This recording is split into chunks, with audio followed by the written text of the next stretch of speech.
दोस्तों, एक बार फिर से हमारे चैनल पर आपका स्वागत है। जिन लोगों को भी भूत प्रेत और पिशाच की कहानियां सुनना पसंद है तो वो हमारे चैनल को सब्सक्राइब कर सकते हैं, क्योंकि ऐसे ही भूतिया कहानी हमारे चैनल पर आती रहती है।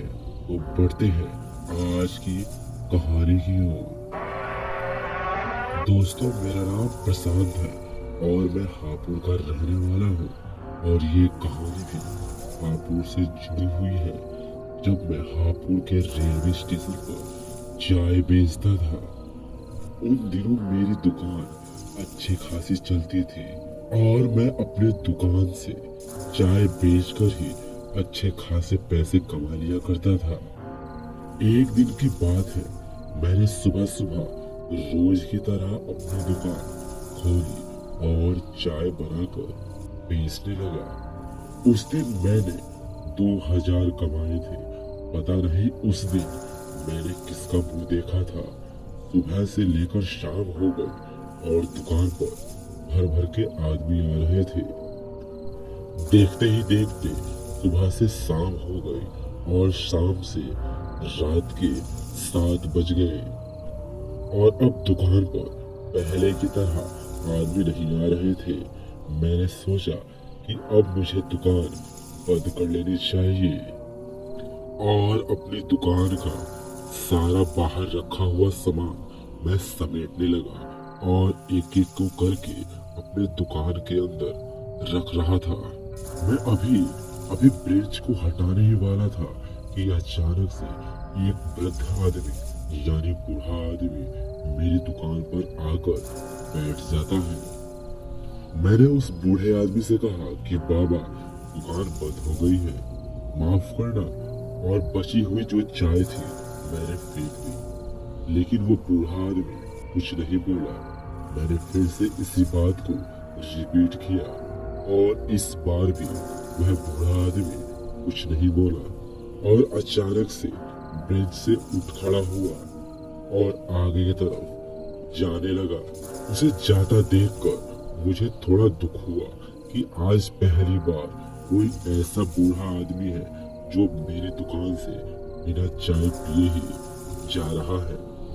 इतना सोचकर मैं उस बूढ़े आदमी के पीछे पीछे जाने लगा और जैसे ही मैं उस बूढ़े आदमी के पीछे पीछे जा रहा था, तभी वो बूढ़ा आदमी एक गली में घुस गया, जहाँ पर ना तो कोई मकान था और ना ही उस गली की रोड अच्छी थी। उस रोड पर ना तो ईंटें बिछी हुई थी। फिर मैंने सोचा कि क्यों ना बूढ़े आदमी के पास दौड़ के जाऊं और मैं दौड़ के जैसे ही बूढ़े आदमी का हाथ पकड़ने ही वाला था कि अचानक से वो बूढ़ा आदमी कहीं गायब हो गया। मैं पागलों की तरह चारों तरफ देखने लगा कि ये आदमी अभी जो मेरे पास था अचानक से कहाँ चला गया। थोड़ी मुझे घबराहट हुई, लेकिन फिर मैं अपनी दुकान पर पहुंचा और सारा सामान अंदर रखकर घर चला गया। सुबह फिर से मैंने अपनी दुकान खोली और जो आदमी चाय पीने आ रहे थे इस बात को मैं कहने लगा। तभी उनमें से एक बूढ़ा आदमी उठकर मेरे पास आया और कहने लगा कि कुछ साल पहले इसी रोड पर एक कार एक्सीडेंट में एक बूढ़े आदमी की मृत्यु हो गई थी। और इतना कहने के बाद वो बूढ़ा आदमी दुकान से जाने लगा। मुझे उस बूढ़े आदमी पर कुछ शक हुआ, क्योंकि वो बूढ़ा आदमी कल रात के बूढ़े आदमी की तरह ही हल्का फुल्का नजर आ रहा था। और मैं दुकान छोड़कर उस बूढ़े आदमी का पीछा करने लगा। सच में वो बूढ़ा आदमी वही बूढ़ा आदमी था जो मुझे कल रात दिखाई दिया था। पहले तो उस बूढ़े आदमी ने मेरी तरफ देखा और एक स्माइल करता हुआ वहां से इनविजिबल हो गया, यानी कि फिर से गायब हो गया। दोस्तों, मेरा नाम सुनील है और मैं उत्तराखंड का रहने वाला हूँ। और ये तब की बात है जब मेरे दादाजी की तबीयत बहुत खराब थी और मेरे पापा ने दादाजी को अपने ही जिले के सरकारी अस्पताल में भर्ती करवाया हुआ था। वैसे तो कभी भी मैंने सरकारी अस्पताल का मुंह नहीं देखा था, क्योंकि मैं सरकारी अस्पताल के बारे में अच्छे से जानता था। उस समय मैं स्कूल में ही था जब पापा का मेरे पास फोन आया, और फोन आने के बाद वो कहने लगे कि तुम्हारे दादाजी की तबीयत बहुत खराब है और स्कूल से सीधा तुम सरकारी अस्पताल में ही वार्ड नंबर 10 के गेट के पास ही तुम्हारे दादाजी लेटे होंगे, वहीं बैठना और उनकी देखरेख करना। मुझे ऑफिस से फोन आया था। ऑफिस वाले बता रहे थे कि कुछ जरूरी काम है, इसलिए मैं तुम्हारे दादाजी को छोड़कर ऑफिस जा रहा हूँ। मैं अभी कुछ पूछने ही वाला था कि अचानक से मेरे पापा का फोन कट गया। स्कूल की छुट्टी होने के बाद मैं सीधा अस्पताल में पहुंचा, लेकिन जब मैं अस्पताल के अंदर घुस रहा था तो मैं देखता हूँ कि अस्पताल के बाहर एक वृद्ध महिला बैठी हुई थी और वो पागलों की तरह हरकतें कर रही थी। उसका मुंह ठीक से नजर नहीं आ रहा था, क्योंकि उसका मुंह पूरी तरह से उसके ही बालों से ढका हुआ था। मैंने उस पर ज्यादा ध्यान नहीं दिया और अस्पताल में घुस गया और वार्ड नंबर 10 को ढूंढने लगा। मुझे वार्ड नंबर 10 दिखाई दिया और अंदर घुस गया, और घुसने के बाद मैं अपने दादाजी के पास जाकर बैठ गया।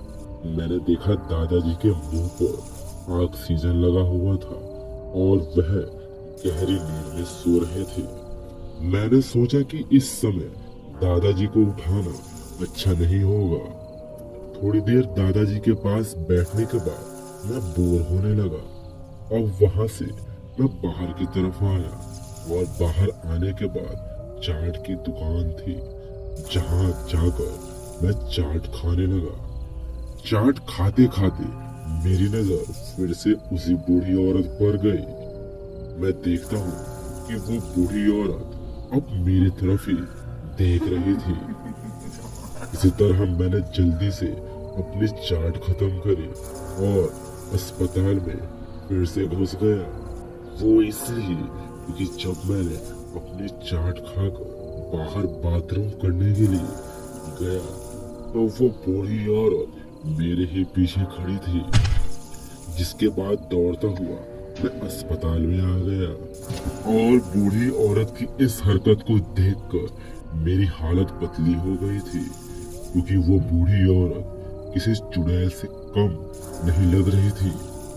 क्योंकि मैंने बचपन में दादाजी से भूत प्रेत की कई कहानियां सुनी थी, और इसका हुलिया भी कुछ वैसा ही था। और फिर से मैं दादाजी के पास जाकर बैठ गया। कई घंटे बीत गए। मैंने टाइम देखा तो शाम के 5 बज चुके थे। मैंने अपने पापा के पास फोन लगाया और पापा से कहने लगा कि पापा तुम्हें कब आना है। तो पापा कहने लगे कि बेटा मेरे ऑफिस में कुछ ज्यादा काम है, और हो सकता है कि आज रात को मैं ऑफिस में ही रुकूं। तुम ऐसा करना कि रात को अपनी मम्मी को लेकर अस्पताल आ जाना। और इतना कहने के बाद पापा ने फोन काट दिया। जिसके बाद मैं अपने वार्ड के नर्स से जाकर मिला और दादाजी के ट्रीटमेंट के बारे में पूछने लगा। तो उस नर्स ने बताया कि अभी तुम्हारे दादाजी को ना तो कोई इंजेक्शन देना है और ना ही किसी प्रकार की दवाई, पर तुम अपने घर से जल्दी ही आ जाना। और नर्स के कहने के मुताबिक मैं अपने घर जाने लगा, जो पास में ही था, लगभग यहाँ से 2 किलोमीटर। और जब मैं अस्पताल से निकल रहा था तो मैंने फिर से उसी बुढ़िया औरत की तरफ देखा, और मैं देखता हूँ कि वहाँ पर वो बुढ़िया नहीं थी, कहीं जा चुकी थी। मैंने पास के कुछ दुकानदारों से उस बुढ़िया के बारे में पूछा तो वो कहने लगे कि यहाँ तो कोई बूढ़ी औरत थी ही नहीं। मैं दुकानदारों से लड़ने लगा और दुकानदारों को कहा कि मैं सुबह से ही उस बुढ़िया औरत को देख रहा हूँ। और थोड़ी देर बाद मैंने अपने मन को शांत किया और वहां से सीधा घर पहुंच गया। घर पहुंचने के बाद कुछ देर तक वहीं रुका रहा। वो इसलिए क्योंकि मेरी मम्मी अभी खाना बना रही थी, जिसके बाद मैंने और मम्मी ने खाना खाया और रात में खाने के लिए अपने साथ कुछ रोटी और नमकीन रख ली। और फिर मैं और मम्मी अस्पताल जाने लगे। और अस्पताल पहुंचने के बाद मैंने उसी जगह देखा जहां पर वो बूढ़ी औरत सुबह बैठी हुई थी, लेकिन उस जगह पर मुझे वो बूढ़ी औरत नजर नहीं आई। जिसके बाद मैंने गहरी सांस ली और अपनी मम्मी को लेकर वार्ड नंबर 11 में घुसने लगा। अभी मैं मम्मी को लेकर वार्ड नंबर 11 में घुस ही रहा था तो मैं देखता हूँ कि वही बूढ़ी औरत जो सुबह अस्पताल के बाहर बैठी हुई थी, इस समय ठीक मेरे दादाजी के बगल में बैठी हुई थी। मैं भागता हुआ अपने दादाजी के पास गया तो अचानक से वो बुढ़िया कहीं गायब हो गई। मैं चारों तरफ इधर उधर देखने लगा पर वो बुढ़िया कहीं नजर नहीं आई। जिसके बाद मेरी मम्मी की रोने की आवाज सुनाई दी और मैं दौड़ता हुआ अपनी मम्मी के पास गया तो मैं देखता हूँ कि मेरे दादाजी मर चुके थे और उनका शरीर पूरा पीला पड़ चुका था। मैं समझ गया कि मेरे दादाजी को आखिर किसने मारा है। मैंने सारी बात अपनी मम्मी को बताई पर मम्मी को विश्वास नहीं हुआ। जिसके बाद मैंने अपने पापा के पास फोन किया और दादाजी के स्वर्गवास के बारे में बताया तो वो भी रोने लगे। और दोस्तों, रात भर अस्पताल में रहने के बाद सुबह हम लोग दादाजी को घर ले आए और उनका अंतिम संस्कार किया। लेकिन जब अंतिम संस्कार कर रहे थे तो वही बुढ़िया जो अस्पताल में थी वो शमशान घाट के बाहर खड़ी थी और उसके चेहरे पर एक मुस्कान झलक रही थी, न जाने क्यों। तो दोस्तों, आज की कहानी बस यही तक। आशा करता हूँ कि मेरी कहानी आपको पसंद आई होगी। पसंद आई होगी तो वीडियो को लाइक करें, चैनल को सब्सक्राइब करें। मिलता हूँ ऐसे ही नेक्स्ट वीडियो में। तब तक के लिए जय हिंद।